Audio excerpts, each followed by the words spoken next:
Friends, அனைவருக்கும் வணக்கம். இன்னைக்கு நம்ம என்ன பார்க்க போறோம் அப்படின்னு பார்த்தீங்கன்னா, நடைபாதையின் பரப்பளவு பார்க்க போறோம். அதாவது 7th term 2ல இருக்கு. இது ரொம்பவே முக்கியமான ஒரு கணக்கு உங்களுக்கு. ஏன்னா நடைபாதையின் பரப்பளவு கேட்பாங்க. அதாவது வட்ட பாதையின் பரப்பளவு கேட்கலாம். அப்படி இல்லைன்னா செவ்வக பாதையின் பரப்பளவுன்னு கேட்கலாம். சரிங்களா? ஃபர்ஸ்ட் நம்ம வட்டப்பாதையின் பரப்பளவு பார்த்துருவோம். அதுக்கப்புறம் செவ்வக பாதையின் பரப்பளவு இன்னொரு வீடியோல பார்ப்போம். சரிங்களா? இப்போ வட்டப்பாதையின் பரப்பளவுக்கு என்ன ஃபார்முலா அப்படின்னு பார்த்தீங்கன்னா, ஸ்கூல் புக்ல போட்டிருக்கிறது pi capital R square minus small R ஸ்கொயர்னு போட்டிருக்காங்க. அதாவது கேபிட்டல் ஆர்ங்கிறது வெளிவட்டத்தின் ஆரம், ஸ்மால் ஆர்ங்கிறது வந்து உள்வட்டத்தின் ஆரம். இதுதான் கணக்கு. சரிங்களா? பையங்கிறது 22/7. ஆனா ஈஸியா செய்யணும்னா உங்களுக்கு நீங்க இந்த ஃபார்முலா பயன்படுத்தினாதான் உங்களுக்கு பயன்படும். R plus R, R minus R. Pi into R plus R, R minus R போட்டாதான் உங்களுக்கு ஈஸியா கணக்கு வரும். அது எப்படி சார் அப்படின்னு பாத்தீங்கன்னா, இப்ப பாருங்க, இங்க போடுறேன். பைக்கு பதிலாக 22/7 நீங்க போடலாம். Into R plus R. ஆறுங்க கணக்கு வாசித்து பாருங்க. ஒரு பூங்கா வட்ட வடிவில் உள்ளது. அதன் மையப்பகுதியில் குழந்தைகளுக்கான விளையாடும் பகுதியும் அதனை சுற்றி வட்ட வடிவ நடைபாதையும் உள்ளது. ஒரு பார்க்குங்க. ஒரு பார்க்ல ஃபர்ஸ்ட் உள்ள வட்ட வடிவம் பசங்க விளையாடுறதுக்கு வெளியே வந்து பாதை இருக்கு. சரிங்களா? இப்ப மொத்தம் உள்வட்டத்தின் ஆரம் வெளிவட்டத்தின் ஆரம் தெளிவாக கொடுத்துட்டாங்க. உள்வட்டத்தின் ஆரம் வெளிவட்டத்தின் ஆரம் தெளிவாக கொடுத்துட்டாங்க. அப்போ வெளிவட்டத்தின் ஆரம்னாது கேபிட்டல் ஆர்.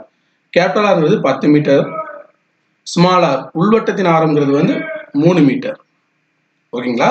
இப்ப பாருங்க, நம்ம கணக்குப்படி என்ன பண்ணணும் அப்படின்னு பாத்தீங்கன்னா, ஆர் பிளஸ் ஆர் வெளிவட்டத்தின் ஆரத்தையும் உள்வட்டத்தின் ஆரத்தையும் கூட்டணும். வெளிவட்டத்தின் ஆரம் உள்வட்டத்தின் ஆரம் ரெண்டு கூட்டினீங்கன்னா என்ன வரும்? 13 இன்ட்டு வெளிவட்டத்தின் ஆரம் உள்வட்டத்தின் கழிக்கணும். கழிச்சிங்கன்னா என்ன வரும்? கழிச்சிங்கன்னா 7. சரிங்களா? அதாவது இந்த ஃபார்முலா அப்படி என்னது, 22/7. அதுக்கப்புறம் 2 ஆரத்தையும் கூட்டணும், 2 ஆரத்தையும் கழிக்கணும். கூட்டினா 13 வருது, கழிச்சா 7 வருது. இப்போ இது ஈஸியாக அடிச்சு போடலாம். அடிச்சு போட்டோடனே உங்களுக்கு 22 13 வருது. அதாவது 13 22 அளவு இருக்கணும். பெருக்கணும். 2 6 1 2 2 6 1 2 286. So 286 metre square. இதை விட. சரிங்களா? இப்ப இதவே நீங்க இந்த ஃபார்முலா ஃபர்ஸ்ட் ஃபார்முலா படி போட்டிருந்தீங்கன்னா என்ன வரும்னா, 22/7 போட்டுட்டு வெளிவட்டத்தின் ஆரம்னாது 10 ஸ்கொயர் அதாவது 100 மைனஸ் உள்வட்டத்தின் ஆரம்னாது 3, அப்போ 9. ஏன்னா 3 ஸ்கொயர் 9. அப்புறம் இதை கழிச்சு அதுக்கப்புறம் அடிச்சு போடணும். இப்ப இதுவே 10 3ன்னு வந்தனால நீங்க ஈஸியா ஸ்கொயர் கண்டுபிடிச்சு போட்டுருவீங்க. ஆனா பெரிய பெரிய நம்பர் வரப்போ உங்களுக்கு கண்டுபிடிச்சு போறது கஷ்டமா இருக்கும். அதனால நீங்க என்ன ஃபாலோ பண்ணணும்? இந்த ஃபார்முலா ஃபாலோ பண்ணணும். ஆனா 2 ஃபார்முலாவையும் மனப்பாடம் வச்சுக்கோங்க. ஏன்னா வெறும் ஃபார்முலா மட்டுமே கேட்பாங்க. ஸோ அப்போ ஃபார்முலா தெரிஞ்சுன்னா உங்களுக்கு ஒரு கொஸ்டின் ஈஸியா தெரிஞ்சிடும். ஓகேவா? ஓகே, இப்போ அடுத்த கொஸ்டின் போடுறேன். ஒரு வட்ட வடிவ பூந்தோட்டத்தின் ஆரம் என்ன சொல்லிட்டாங்க? 21 மீட்டர். வட்ட வடிவ பூந்தோட்டத்தின் ஆரம் 21 மீட்டர். தோட்டத்தை சுற்றி 14 மீட்டர் அகலமுள்ள வட்ட நடைபாதை உள்ளது. அகலமுள்ள 14 மீட்டர் எவ்வளோ? 14 மீட்டர் அகலம் இருக்கு. அந்த வட்டப்பாதையின் பரப்பளவுன்னு கேட்குறாங்க. அதாவது உள்வட்டத்தின் ஆரம் எவ்வளோ? 21 மீட்டர். ஏன்னா அதுதான் கொடுத்துருக்காங்க உள்வட்டம். வெளிவட்டத்தின் ஆரம் என்னது? இந்த 2ஐயும் கூட்டணும். 21 14 கூட்டினாதான் உங்களுக்கு வந்து ஃபுல் வட்டம், இந்த வெளிவட்டத்தோட ஆரம் கிடைக்கும். ஏன்னா இது வந்து வெறும் பாதை. இந்த நடக்கிறீங்க இல்லையா, அந்த நடக்கிற பாதை தான் அது. அப்போ கூட்டினீங்கன்னா எத்தனை வரும்? 35.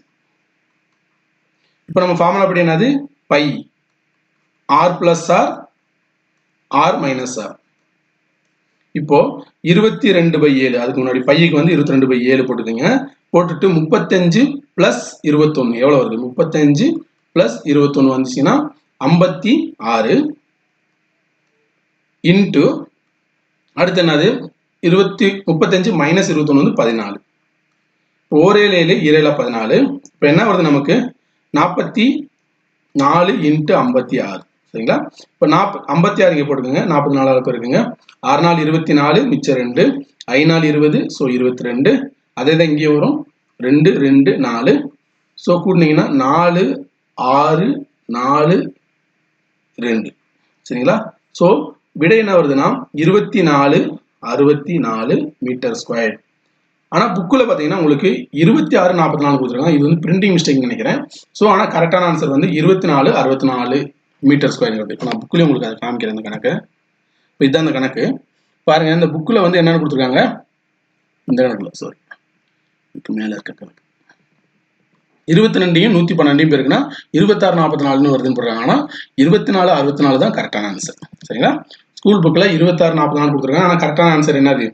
24 64. இதுதான் கரெக்டாக வருது. இது தவறு. ஓகேவா? ஸோ இந்த கணக்கு நோட் பண்ணிக்கோங்க. எடுத்துக்காட்டு கணக்கு. அதுக்கப்புறம் வட்ட வடிவ மட்டைப்பந்து திடலின் ஆரம் 76 மீட்டர். அந்த திடலை சுற்றி 2 மீட்டர் அகலத்தில் மழைநீர் வடிவதற்கான வடிகால் அமைக்கப்பட்டிருக்கிறது. சரிங்களா? ஒரு சதுர மீட்டருக்கு ரூபாய் 150 வீதம் செலவானால் அந்த வடிகால் அமைக்கும் மொத்த செலவு என்ன கேட்குறாங்க. அதாவது கதை என்ன அப்படின்னு பார்த்தீங்கன்னா, ஒரு கிரிக்கெட் ஸ்டேடியம் இருக்கு. சரிங்களா? அது வந்து ஆரம் பார்த்தீங்கன்னா 76 மீட்டர். நம்பர் பார்த்தீங்கன்னா பயப்படாதீங்க, அது போட்டுலாம் ஈஸியா. அதுக்கப்புறம் 2 மீட்டர் அகலத்தில் என்ன இருக்கு? பாதை இருக்கு. 2 மீட்டர் அகலத்தில் பாதை இருக்கு. அப்போ நமக்கு தேவையானது ஸ்மால் ஆர் வந்து 76, கேபிட்டல் ஆர் வந்து 78. அவ்வளோதான், முடிஞ்சு போச்சு. இப்போ நமக்கு என்ன கேட்டிருக்காங்கன்னா, அந்த பாதையை சதுர மீட்டருக்குன்னு கொடுக்குறாங்க. சதுர மீட்டர்னாவே என்ன கண்டுபிடிக்கணும்? பரப்பளவு கண்டுபிடிக்கணும். இப்போ சதுர மீட்டருக்கு 150 ரூபா கொடுக்குறாங்க. அப்போ மொத்தம் எவ்வளோன்னு கேட்குறாங்க. அப்போ நீங்கள் என்ன பண்ணுவீங்க கணக்குப்படி? ஃபர்ஸ்ட் என்ன பண்ணணும்? ஃபர்ஸ்ட் பரப்பளவு கண்டுபிடிச்சிட்டு அதுக்கப்புறம் ரூபாயோட பெருக்கணும். இந்த அமௌண்ட் வந்தாவே என்ன பண்ணணும்னா, சதுர மீட்டர்னா பரப்பளவு கண்டுபிடிச்சு ரூபாயோட பெருக்கணும். அதே மாதிரி வெறும் மீட்டருக்கு அப்படின்னு வந்துச்சுன்னா சுற்றுலாவை கண்டுபிடிச்சு ரூபாயோட பெருக்கணும். இதுதான் நம்மளோட ஷார்ட்கட். இப்போ சதுர மீட்டர் இருக்கனால பாருங்க, ஒரு சதுர மீட்டருக்கு சதுர அப்படின்னு வந்தனாலவே என்ன பண்ணணும்? நம்ம பரப்பளவு கண்டுபிடிக்கணும். பரப்பளவு தான் நமக்கு தெரியும் இல்லையா? பைன்றது வந்து 22 pi R plus R minus R. இப்போ பை ஆர் பிளஸ் ஆர் என்னது? 1 7 14 140, அப்புறம் ஒரு 150 154 கரெக்டா? இன்ட்டு 2 கழிச்சிங்கன்னா 2. ஸோ இதையும் அடிச்சிடலாம். 1 7 7 14, மிச்சம் 1 7 14. சரிங்களா? அப்போ எத்தனை வருது? 44 இன்ட்டு 2. சரி, இந்த 2 இதையும் பெருக்கிட்டேன். 44 இன்ட்டு 22. ஸோ 44 இன்ட்டு 22 பார்த்தீங்கன்னா என்ன வரும்? 42 8 42 8 88. இப்போ 8 16 1 968. ஸோ 968ங்கிறது என்னது உங்களுக்கு? மீட்டர் ஸ்கொயர் பரப்பளவு. சரிங்களா? கணக்குப்படி என்ன சொல்லியிருக்காங்க? ஒரு சதுர மீட்டருக்கு, அதாவது 1 மீட்டர் ஸ்கொயருக்கு 150 ரூபாய். அப்போ நமக்கு எவ்வளோ இருக்கு? 988 இருக்கு. 968 இருக்கு. 968க்கு என்ன வரணும்? 180 இன்ட்டு 968. 180 இன்ட்டு 968 பெருக்கினீங்கன்னா உங்களுக்கு இந்த ஆன்சர் கரெக்டாக வந்துருங்க. ஓகே, ஸோ இதுதான் இந்த கான்செப்ட். இப்படி என்னது? பரப்பளவு கண்டுபிடிச்சு ரூபாயோட பெருக்கணும். பரப்பளவு கண்டுபிடிச்சு ரூபாயோட பெருக்கணுன்றதான் கான்செப்ட். இந்த பரப்பளவு கண்டுபிடிக்கிறதுக்கு நம்ம ஷார்ட்கட் பார்த்துருக்கோம். ஸோ இதுதான் வட்டத்தின் சார்ந்த கணக்குகள்லாம். சரிங்களா? வட்டத்து கணக்குகள் எடுத்துக்காட்டில் 3 கணக்கு கொடுத்துருக்காங்க. அதுக்கப்புறம் பார்த்தீங்கன்னா தளம் வந்துடும். இப்போ நீங்கள் என்ன பண்ணுறீங்கன்னா பயிற்சி 2.3, அதாவது 7th term 2ல இந்த புக்கோட பிடிஎஃப் நான் கீழே கொடுக்குற டிஸ்கிரிப்ஷனில் பிடிஎஃப்ல என்ன பண்ணுறீங்கன்னா பயிற்சி 2.3 எடுத்துக்கங்க. ஏன்னா நான் 3 எடுத்துக்காட்டு நடத்திட்டேன். இப்போ 3 பயிற்சி கணக்கு, அதாவது பயிற்சி கணக்கு 2.3ல 1 ஹோம்ஒர்க் பாஸ் பண்ணி போட்டு பார்த்துங்க. என்ன கீழே பிடிஎஃப் இருக்கு, அதுலேயும் எடுத்து போட்டு பார்த்துக்கலாம். அடுத்து 2வது கணக்கு, இது ஹோம்ஒர்க். சரிங்களா? இதுவும் வட்டத்தின் பரப்பளவு சார்ந்தது தான். அதுக்கப்புறம் 3வது கணக்கு, இதுவும் ஹோம்ஒர்க், இதுவும் வட்டத்தின் பரப்பளவு சம்பந்தது. 4வது கணக்கு, இதுவும் ஹோம்ஒர்க், இதுவும் வட்டத்தின் பரப்பளவு சம்பந்தது. இந்த 4 கணக்கும் நீங்க ஹோம்ஒர்க்கா போட்டு பாருங்க. கண்டிப்பா இந்த இதுக்கு ஆன்சர் வரும். இந்த 4க்கும் மெத்தட் நான் 3 நடத்துறேன். ஸோ ஹோம்ஒர்க் டெய்லியும் நம்ம சம்ஸ் மேக்ஸ் நடத்திட்டு இருக்கோம், டெய்லி ஹோம்ஒர்க்கும் கொடுத்துட்டு இருக்கோம். நீங்க போட்டு பார்த்தீங்கன்னா கண்டிப்பா எக்ஸாம் வரப்போ உங்களுக்கு பர்ஃபெக்டா இருக்கும். ஓகே, ஸோ இப்போ இதுக்குரிய பிடிஎஃப் இந்த புக்கு நான் கொடுத்துருக்கேன். இந்த புக்குலையும் பார்த்தீங்கன்னா இந்த பயிற்சியில போய் பார்த்துக்கலாம்.